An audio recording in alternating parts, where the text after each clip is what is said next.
When people talk about Amiga computers from a historical perspective, two models always stand out.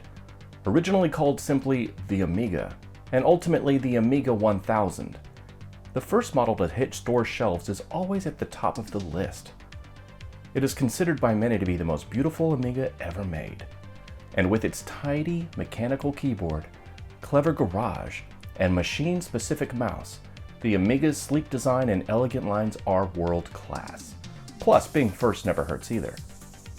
But her slightly younger, cost-reduced sister, the all-in-one blonde bombshell, the Amiga 500, sold more units than any other Amiga in history, and for good reason. The Amiga 500 was a full-featured and stunningly powerful home computer delivered at a price that was hard to resist for many consumers in the late 80s.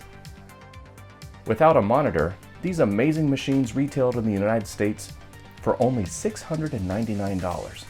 And while that was a lot of money back in 1987, it was far less than any other Amiga model, as well as most competitor machines, while it delivered at otherworldly levels. And unfortunately, while the Amiga 500 never fully captured the public's imagination or pocketbooks the way the Microsoft PC did, it did sell more than any other Amiga model, with some estimates as high as 4 to 6 million units in the United States and European Union combined. In comparison, the Amiga 1000 is thought to have sold in the hundreds of thousands before being discontinued. The Chicken Lips 500 wasn't very cost-reduced at all compared to what came later. In fact, this Amiga computer came with some very specific components considered by many to be best of class, shared only with her fraternal twin, the Amiga 2000. Let's take a closer look at what makes the Amiga 500 Chicken Lips so special and highly sought after to this very day. The quickest way to identify a Chicken Lips A500 is usually by the case badge. If the case badge is an embossed Commodore logo, it's not a guarantee you'll have all the goodies, but it should at least get your heart beating a little faster, because you just might. If you do have the embossed logo, the next thing to look for are two very special and unique keycaps on the keyboard. Most Amiga computers are made with Amiga keys directly on either side of the spacebar. On the Amiga 1000 and some very rare Cherry MX Amiga 2000 keyboards, these keys were printed red. In all others, they were printed black. But there are two other Amigas that were given very unique keys: the pre-retail Amiga development machine and the Chicken Lips Amiga 500. In the non-retail development machines, the Amiga keys were actually Commodore logo keys, one with a solid fill and one as an outline. The Amiga 500 Chicken Lips also sports a solid filled Commodore logo on the left side, and on the right it has a very unusual solid A at half the normal size. If you see an Amiga 500 with these two keycaps combined with the embossed logo, your heart rate should be at dangerous levels at this point. What makes the Chicken Lips 500 shine even brighter is what's found directly below its keycaps. This special Amiga, along with a rare keyboard made for the Amiga 2000, has a very high-end mechanical keyboard that uses the exquisite NMB High-Tech Series 725 switches, also known as Space Invaders. There are several variations of switches, but the ones in the Chicken Lips keyboard are known as white linear.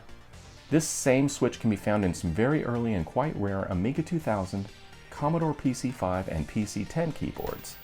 The Space Invader switches are stiff and extremely stable, and they feel absolutely fantastic. What most folks like about the Space Invaders, though, is actually the dense clicking sound they make when you type.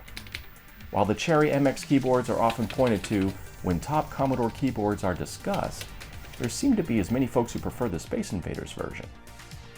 While the keycaps themselves are not double shot, which is my personal preference for high-end keycaps, they appear to be printed via a process called die sub, or die sublimation. Most Amiga 500 keycaps are printed with a method called pad printing, which is the easiest and most cost-effective method available. The downside to this process is over time, the letterforms can actually be scratched or worn off under heavy use.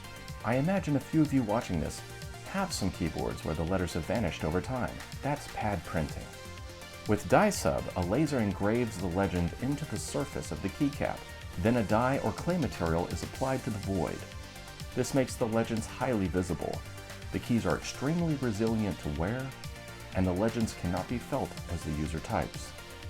The letterforms themselves aren't as crisp as double-shot keys, and upon close inspection are even a little bit fuzzy, but they'll pretty much last forever without obvious wear.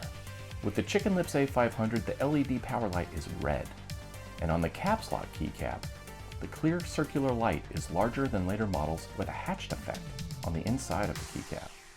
The motherboards in the earliest Amiga 500s are labeled Revision 5 and Rock Lobster, which was a moniker taken from a famous song from the American band the B-52s.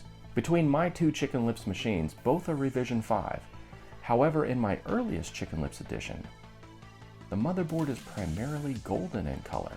In the slightly later model, which did not get the special keycaps or Space Invader switches, it is green. There doesn't seem to be any definitive rhyme or reason as to which Chicken Lips models got which colored motherboard that I can tell. While this may not matter to purists, it's worth noting that the Revision 5 motherboard is actually harder to upgrade, particularly in regards to the Agnes, as well as the Kickstart ROM. The DRAMs also have a higher power consumption, which are more prone to failure these days. While my Chicken Lips computer was made in the United States, these machines were also made elsewhere around the world. So guys, it turns out they were making Chicken Lips 500s all around the world at the same time.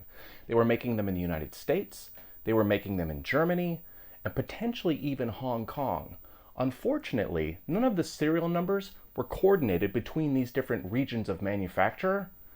So unfortunately, we don't really know when the actual cutoffs were and what to look for in terms of age. So we have to do everything with our eyeballs, with the keycaps, with the embossed logo, and sometimes there's even a little bit of mixing and matching going on. It's not a perfect science.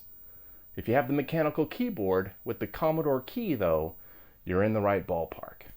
So just a little word of warning to collectors out there.